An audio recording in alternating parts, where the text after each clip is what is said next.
Okay, good afternoon. So ito po yung ating revised attendance monitoring sheet. So nag-base na ako doon sa sinend nila. Medyo inedit ko lang para hindi ganun kahirap. So again, first is input your name, faculty name. When it comes to term, third term naman tayo. School year 24-25, our department coordinator, Miss Mitchell Kahiwat, department. So wala na kayong baguhin dito kundi your name lang. Our associate din. Then, yung ating subject na bigay ng ating coordinator, na Ma'am Mitch. Then, wala po kayong babula. Ito, hindi nyo po gagalawin to ha. Naka-format siya. So, para magkaroon po ng change dyan, ng section, dito lang po. Okay, dito lang sa baba. So, input lang natin, for example, OA255, COA255. Automatically, mapapansin nyo nagkakaroon ng changes dyan. So, wala kayong dapat galawin dito. Okay? So, formatted na yan. Kumbaga, ang ilalagay nyo lang dito is the name of your class list. For example, CO244, CO244, grab lang natin, yung copy lang natin yung name of student natin, tapos, paste lang natin dito sa kabila. So, for example, pag mag-paste, special yung 1, 2, 3. Okay, pag mag-paste yan. So, automatically, nandyan na yan. Okay? So, for example, ako, 6 na section. So, naka-input na yan dyan. Kung sobra kayo sa 6 section, yan, may tab 7, tab 8, tab 9, hanggang tab 10. Tapos, lahat ng in-input nyo magpupunta rito. Yan. So, dati, napakaraming table ng ginagawa natin. Ito ang ginawa ko, merge ko lang.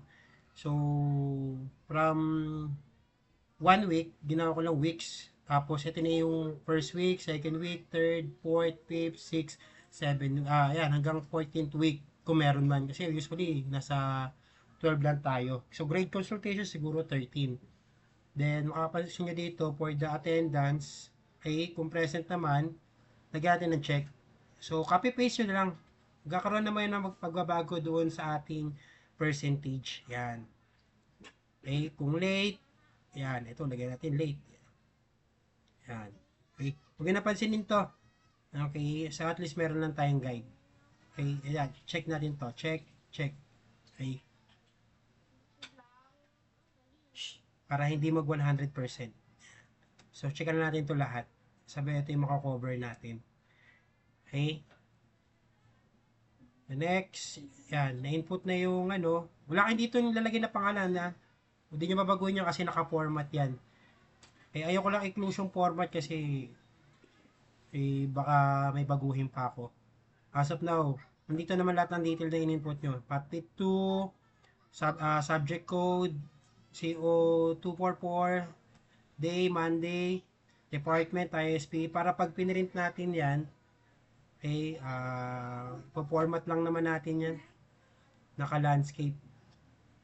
Okay? Or kung naka-portrait man siya, dito lang natin siya babaguhin sa may okay.